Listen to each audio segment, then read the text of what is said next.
anything to kick your head. Jimmy Bag, again, why don't you get that lot out of me? All right, I mean, pay for it, what? You're going to give me the money that you're able to give me, eh? And you just shut up and get your extra money. Get out of here with you. What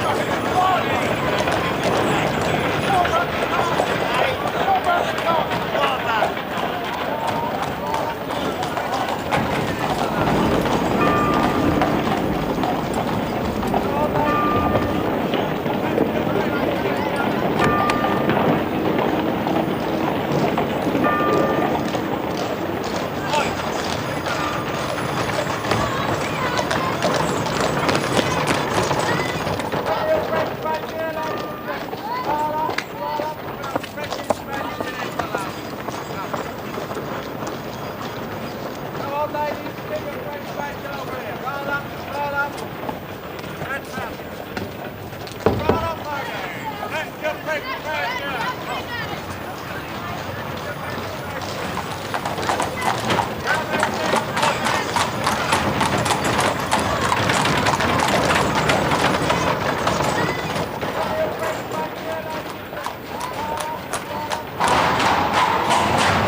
Oh, sorry, Holmes.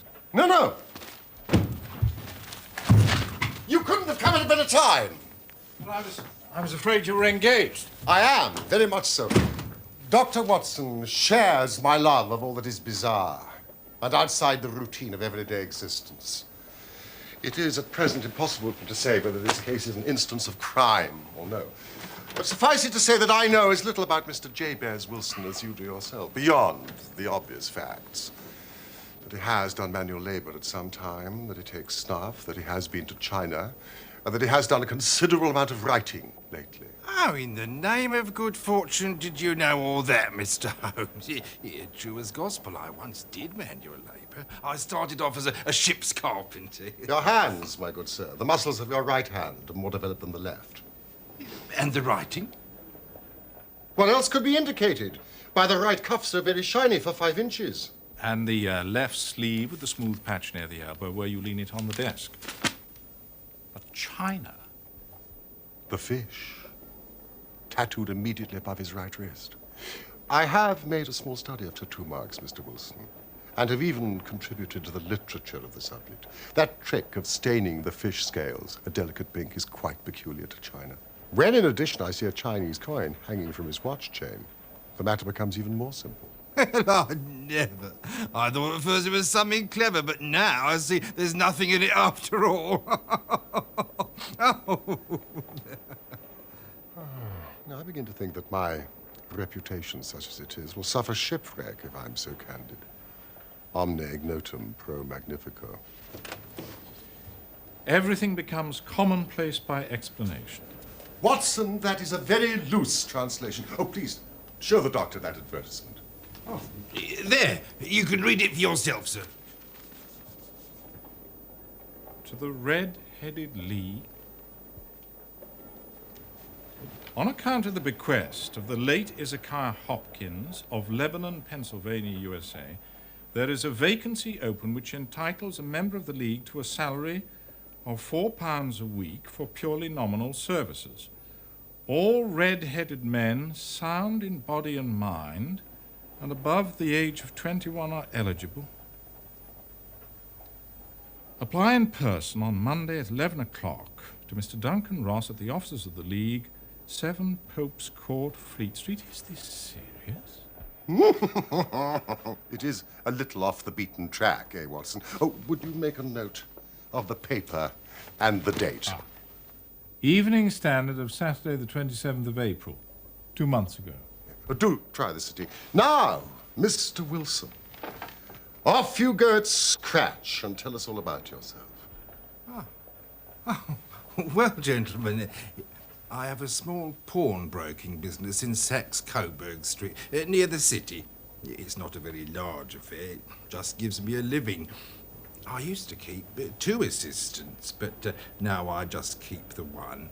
And to tell you the truth, I'd have a job to make it pay, but that he's willing to come at half wages so as to learn the business. About 2 months ago... What is the name of this obliging youth? Vincent. Vincent Spaulding. Oh, and he's not such a youth either, Mr. Holmes.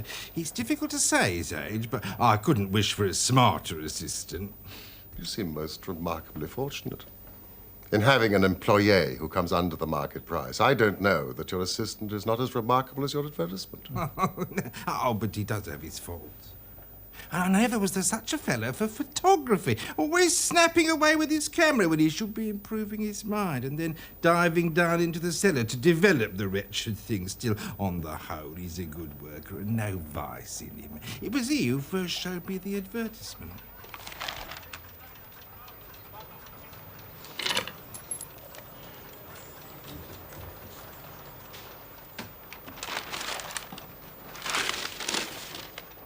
I wish to the Lord I was a red-headed man, Mr. Wilson. Why's that? Well, there's another vacancy in the League of Red-Headed Men. I've never heard of it. Well, I'd wonder at that. You being so eligible yourself. Nice money, too. A couple of $100 a year. And the work's slight. There'd be thousands of red-headed men applying. Oh, well, I doubt that, sir. What, not with such a fine, fiery colour as you are blessed with, Mr. Wilson? But then I suppose it's hardly worth your while to put yourself out of the way for the sake of a few £100. Yes, sir.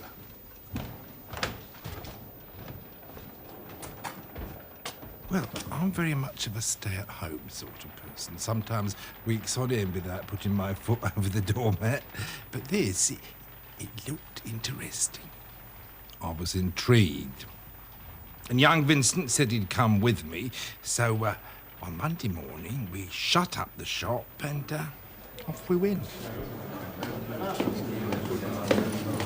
No, Vincent, let's go back. I can't abide a crowd. Courage, Mr. Wilson. We're so near and so much at stake. You pull your collar Hello, up. Jimmy. You come along with What's the me. job all about then? Well, it's the times limit. I wasn't in there 2 minutes.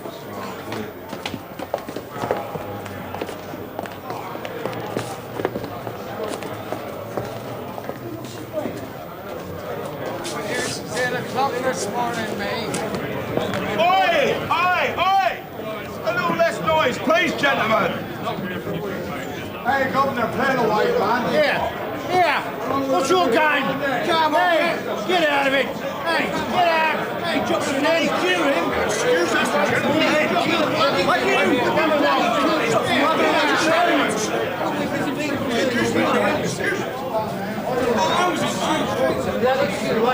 Right, off you go. You're next. Get in. Wait, where are you going? Straight this way out. Come on. This is Mr. Wilson. Right, in you go, Mr. Wilson. Good night, sir.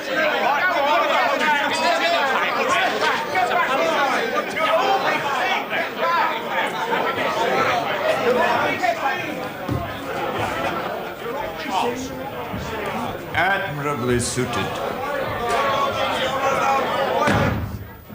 Every requirement. Very fine. Congratulations, Mr. Wilson. It would be injustice to hesitate. You will, I'm sure, excuse me if I take an obvious precaution. Tears in your eyes. I perceive all is as it should be. We have to be careful. Twice deceived by wigs, once by paint. I could tell you tales of cobbler's wax that would disgust you with human nature.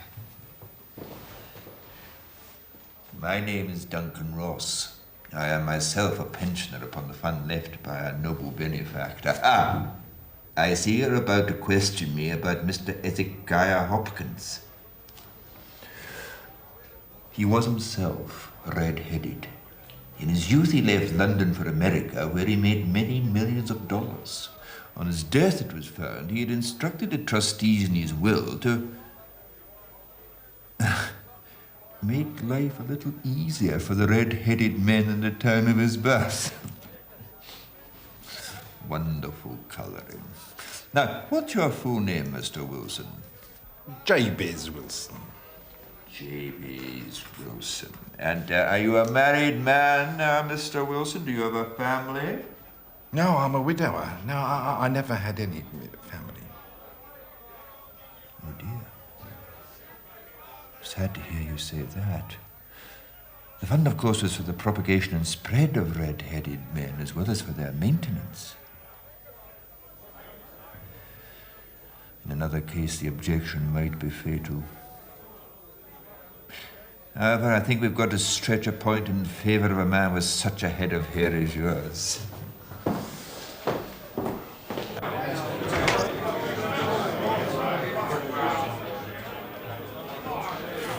The vacancy has been filled.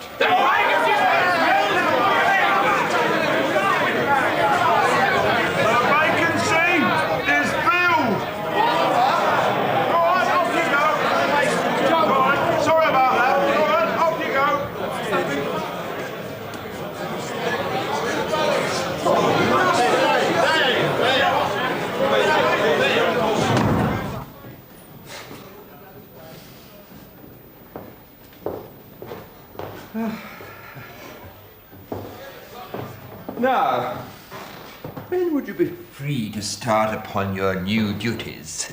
Oh, well, it is rather awkward, as I do have a business already. What would be the hours? 10 till 2. Well, the mornings are quiet. Now, I do have an assistant. Yes, that would suit me very well. And the money mentioned, £4 a week. Correct. And the work? Purely nominal. Yes, well, what do you call purely nominal?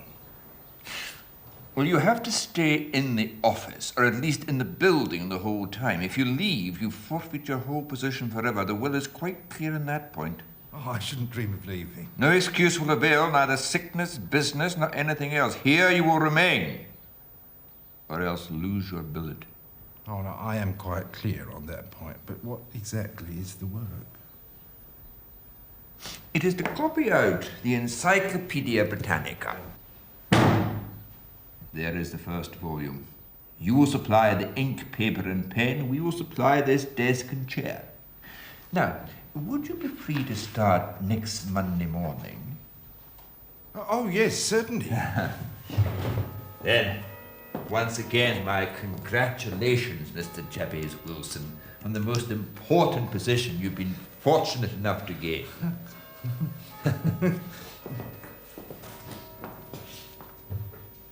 Wonderful head of hair.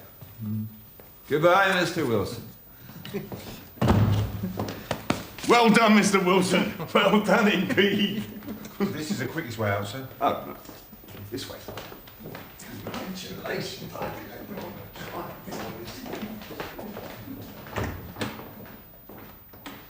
When I got home, the whole thing seemed, on reflection, to be quite ridiculous. Quite. Who would make such an extraordinary will?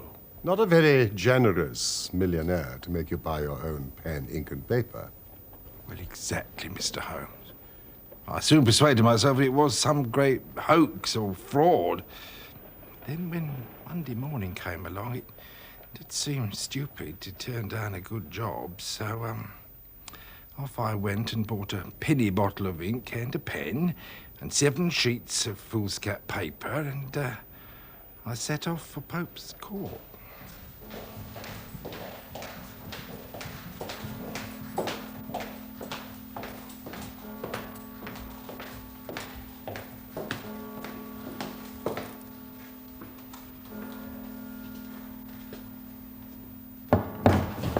Good morning, Mr. Wilson, and welcome on this tour of air. Well, to my surprise and delight, everything was as right as possible. The table was set out ready for me, and Mr. Duncan Ross was there to see I got fairly to work. My employment had truly begun. The schedule never varied.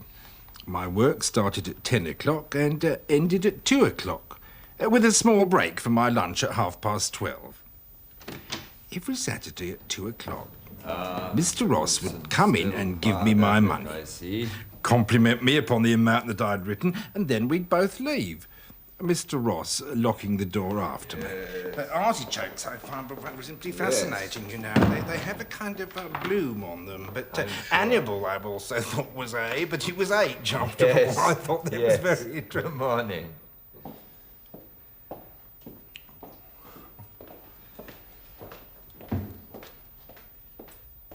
Oh, the work was very interesting. Abacus, abbey, architecture, Acts of the Apostles, adulteration, anatomy, apes, aqueducts.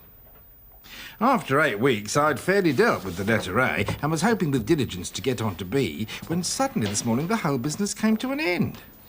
I went to my work as usual, but the door was shut and locked with a little square of cardboard hammered onto the middle panel.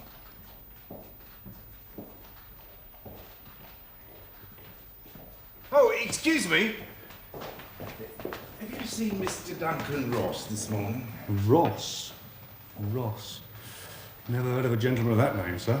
And my memory's good. It's very good. It's infallible for names. Ah, the gentleman at number 7. Ah, the gentleman who is red-headed. Yes. Ah, yes. Gone. Gone? Mr. William Morris, a solicitor using my room as a temporary convenience until his new premises were ready. Moved out yesterday. Paid in full. Doesn't owe a penny. William Morris, where can I find him? At his new offices. William Morris, 17 King Edward Street. Near St. Paul's. Oh, thank you.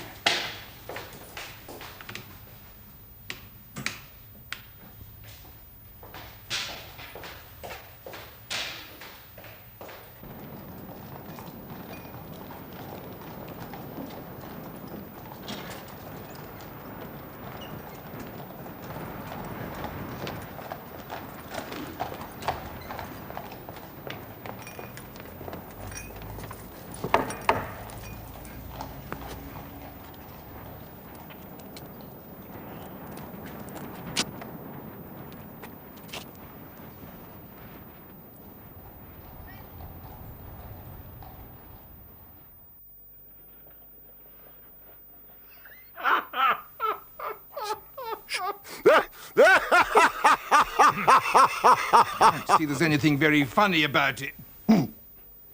If all you can do is laugh at me, well, I can go elsewhere. No, Mr. Wilson, please, please sit down. I wouldn't miss this case for the world. It is most refreshingly unusual. I was so incensed at the fraudulent deceit that I came straight to you, sir. Having heard of your great reputation for helping poor people in distress. Oh, Mr. Wilson, forgive me. You know, Mr. Wilson, I really don't think that you've got any great grievance against this extraordinary league. On the contrary, you've been very well paid, to say nothing of the detailed knowledge which you've acquired on every subject under the letter A. Yes, but what's the object of them playing this prank on me? That's what I want to know. This assistant of yours, how long has he been with you?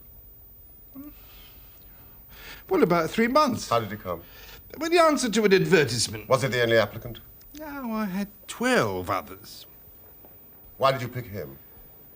Well, he was handy and would come cheap. At half wages, in fact. Yes.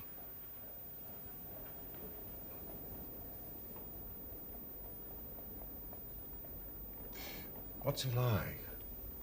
This Vincent Spaulding? Oh, well, he's tall, he's slightly built. He's very quick in his ways. He's got no hair on his face. He's got a white splash of acid on his forehead.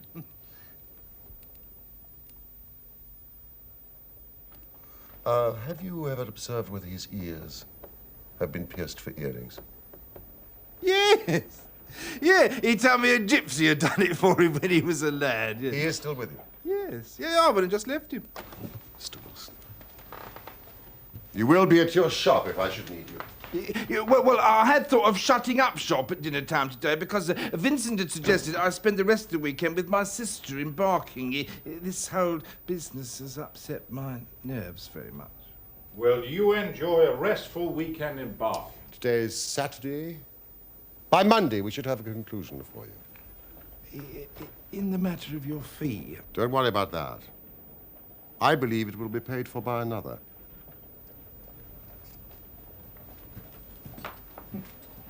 Good day to you, Mr. Wilson.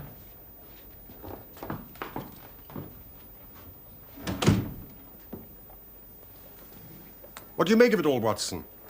I make nothing of it. It's a most mysterious business. And yet there are graver issues hanging from this affair than at first sight appear.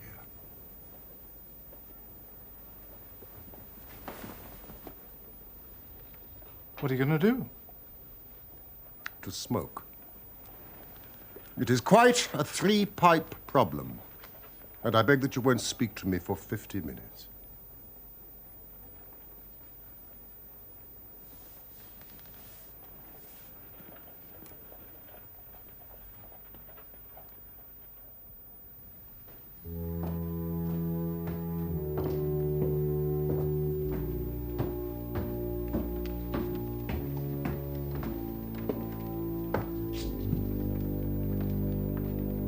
The business of the Red-Headed League is concluded, sir.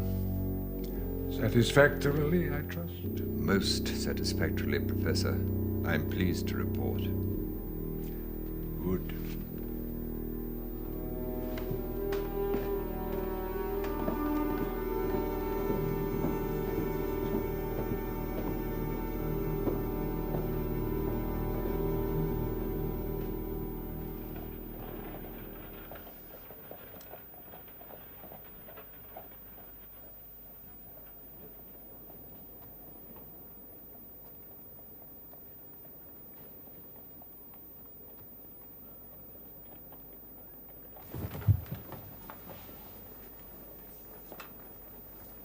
Come, Watson.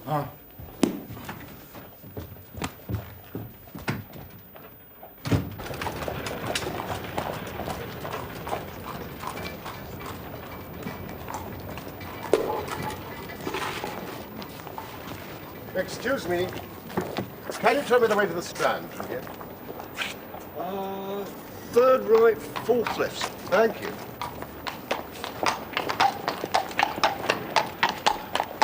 Holmes? Holmes, I could have told you that. No doubt, Watson. What is it? And why did you beat the pavement with your stick? Watson, we are spies in an enemy's territory.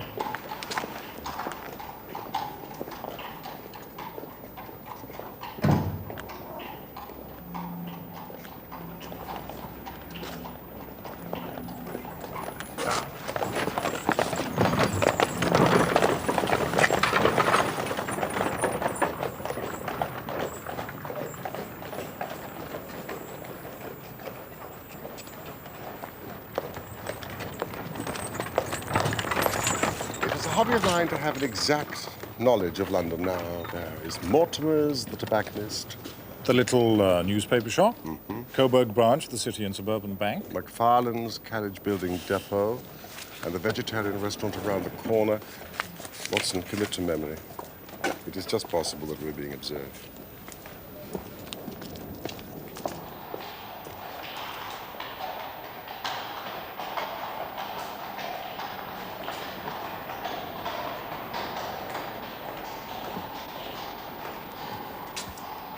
A considerable crime is in contemplation. Today, being Saturday, somewhat complicates matters. But now, Doctor, our work is done. It is time we had some play. Sarasate is playing at the St. James's Hall this afternoon. A sandwich and a cup of coffee? And then off to Violin Land, where all is sweetness, delicacy, and harmony. And no red-headed clients to vex us with their conundrums.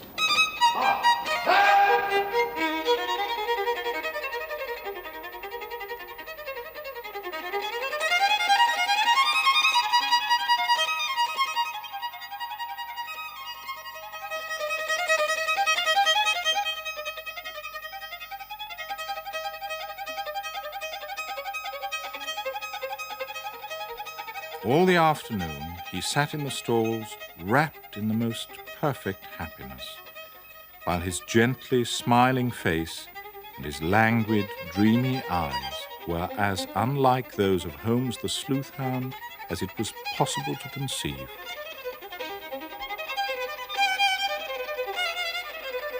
When I saw him, so enwrapped in the music, I felt that an evil time might be coming upon those whom he had set himself to hunt down.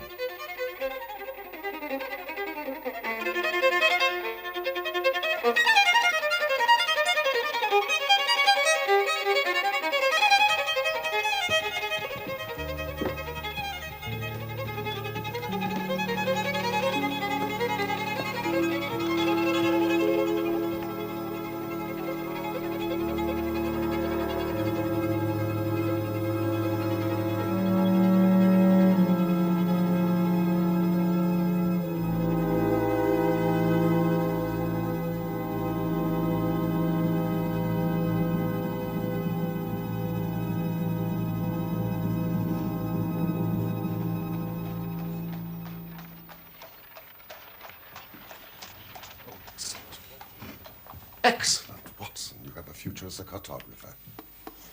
That'll be Thelmy Jones. I thought it was as well to have someone from Scotland Yard with us. He's an absolute imbecile at his profession, but he does have the tenacity of a lobster when he gets his claws into someone. Good evening, Jones. So, we're working in couples again, Mr. Holmes. Our friend here is a wonderful man for starting a chase. All he needs is an old dog to help him do the running down. Mr. Merriweather, my friend and colleague, Dr. Watson. How do you do, sir? Only hope a wild goose may not prove to be the end of our chase. I'm not personally in favor of amateur criminal investigators. You may place considerable confidence in Mr. Holmes. Oh, if you say so, Mr. Jones. Well, he has his own little methods, which, if he won't mind me saying so, are a little theoretical and fantastic. But he has the makings of a detective in him. But I do say, as I've said before, the Coburg branch of the bank is as well secured as any building in London. There is no possibility that you could be broken into. Even the insurance assessors agree on that point. And you, sir, should know, being not only the resident manager, but also the director. I should know, and I do know. And what is more, this is the first time for 27 years that I've missed my Saturday night of whist at my club. Oh, dear. And I find myself extremely inconvenienced. I think that you will find the game tonight much more exciting, and the stake will be for many, many thousands of pounds. And what will my reward be, Mr. Holmes? A young man called Clay. John Clay?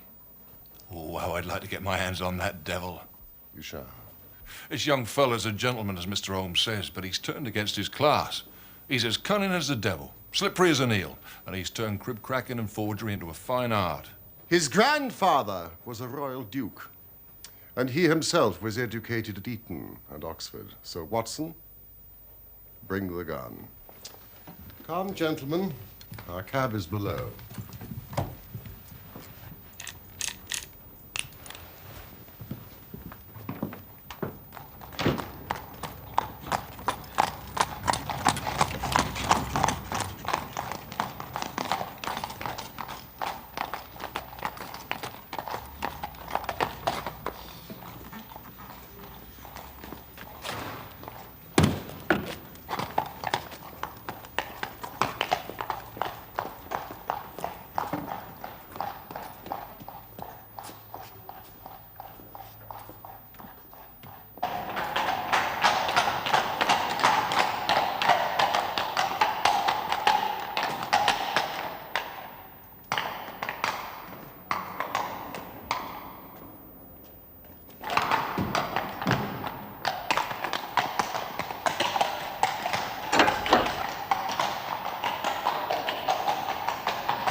There are only 2 keys to the vault.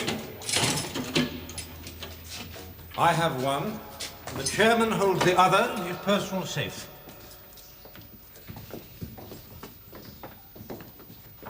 Well, you are certainly not vulnerable from above. Nor from below. Mr. Merriweather, may I ask you to be a little more quiet?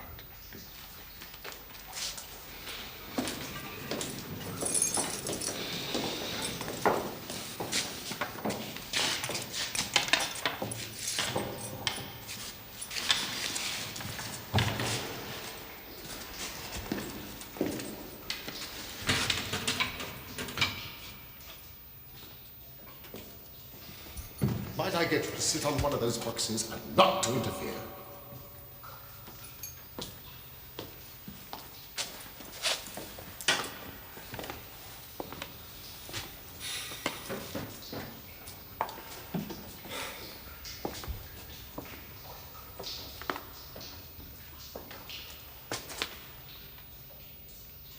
There is no way in which a thief could break into this bank.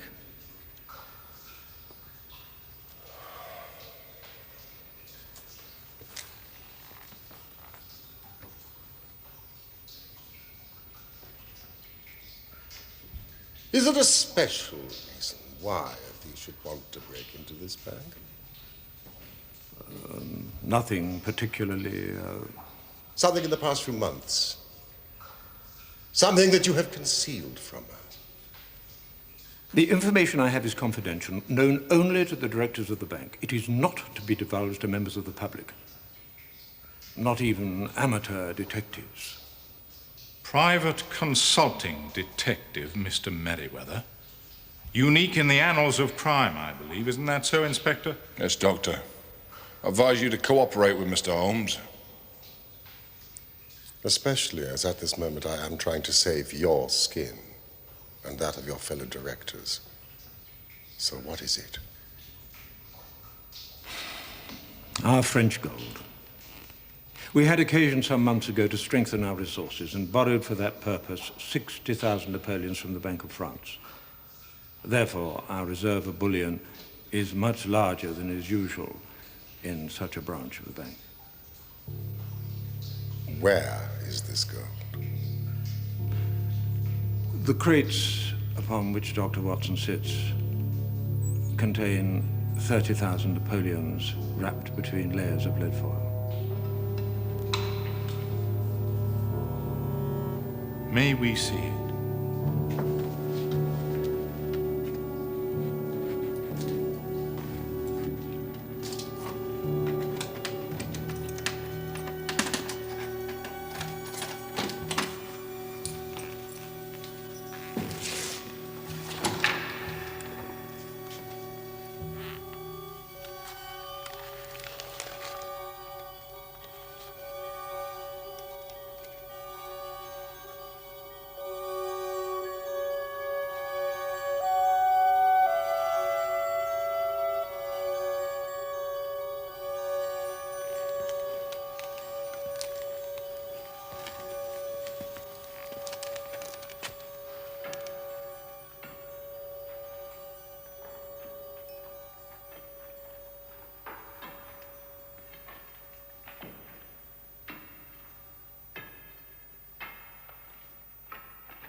This is much bolder and larger in conception than I had at first thought.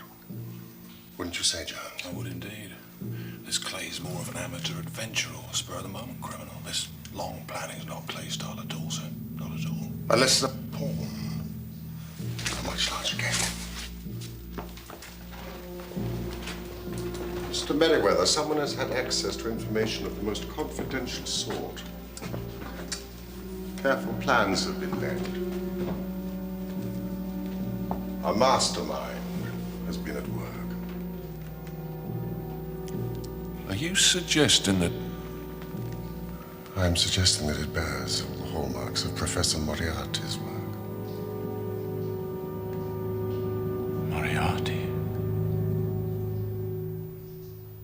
And who is this Moriarty? We don't really know, sir. Well, that is, neither the police nor, I think, Mr. Sherlock Holmes here have ever set eyes on him. Yet his name echoes and re-echoes throughout the underworld. It appears that he is a man of good birth and excellent education. But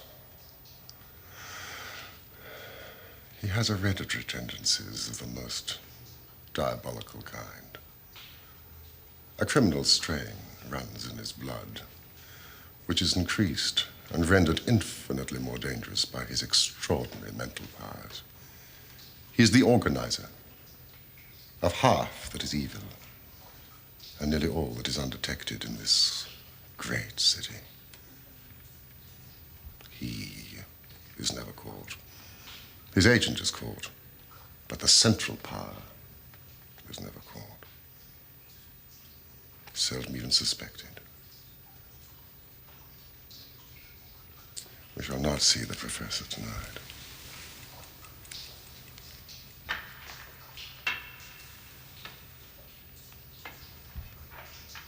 The only way for tonight's enemy to escape is through the pawnbrokers. There's already an inspector and a constable at the doors. We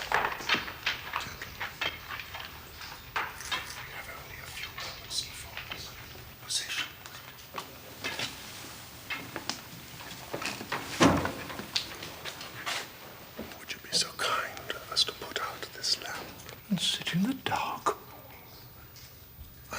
so.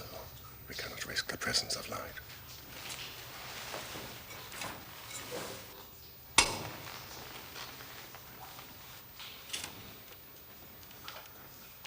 When I shine a light, close in swiftly.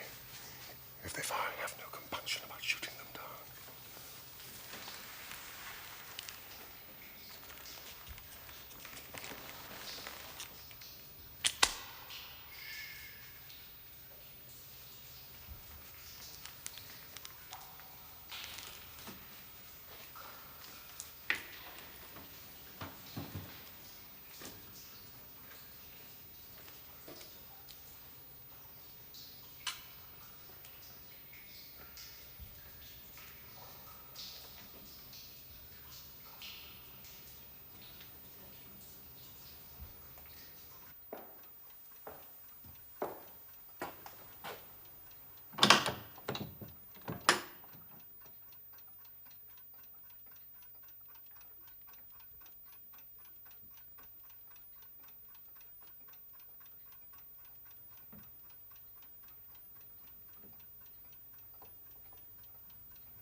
Jump!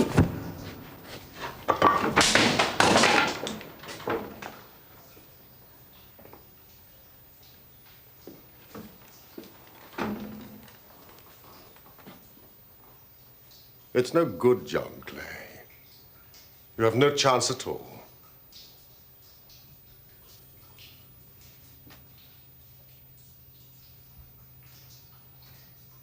So I see. Though I fancy my pal is all right. At this moment, he is running into the welcoming arms of the police. You seem to have done the thing very completely. I must compliment you. And I you. I'm Sherlock Holmes, a private investigator. I didn't for a moment suspect you of being a policeman, Mr. Holmes. Come on, hold out while I fit the derbies. I beg you to take your filthy hands off me. You may not be aware that I have royal blood in my veins. And be so kind as to say sir and please when you address me. All right. Would you please, sir, mind marching upstairs where we'll get a cab to transport your highness to the police station? That's better.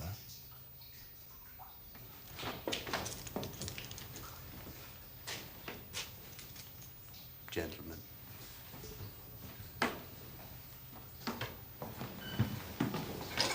Oh, one question, Mr. Clay. Am I right in thinking that Professor Moriarty was somewhere behind the idea of the Red-Headed League? I suggest you keep that name off your lips, Mr. Holmes, if you value your future well-being.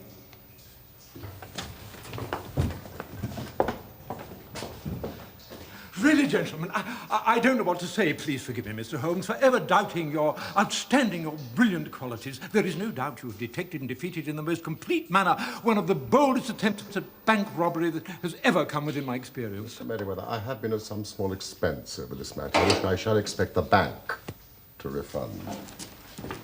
Of course. Of course.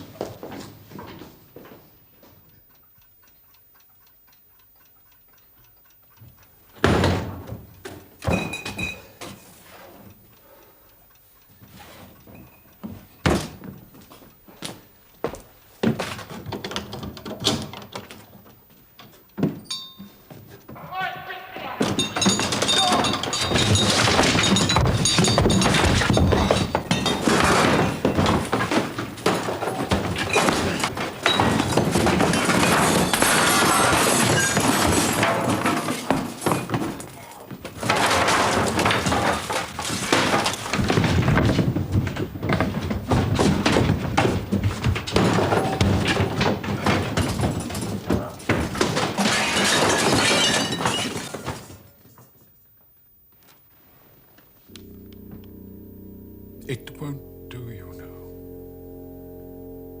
It won't do. No, Professor. I'm sorry we failed you. Sherlock Holmes. Holmes is a mere amateur in the field of detection. Still, he seems a clever man. Or a lucky one. And he has a positive talent for getting in my way. Should he be removed?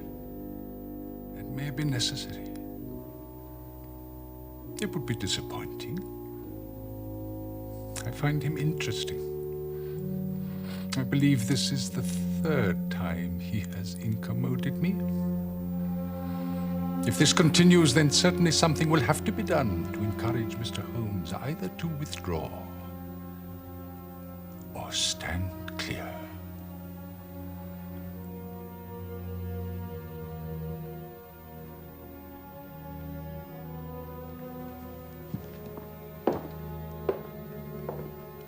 Thank you.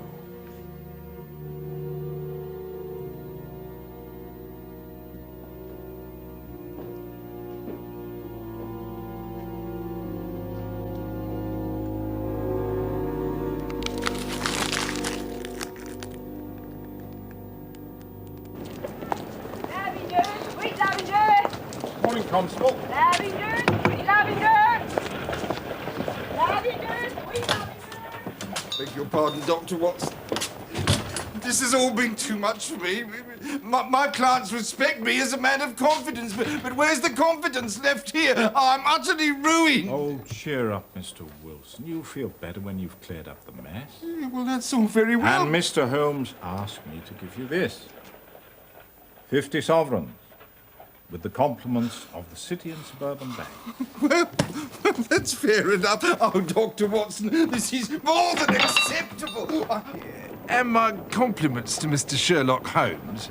And he sends the same to you, Mr. Wilson. And a word of advice. Next time you engage an assistant, pay him the proper wage. Good day to you.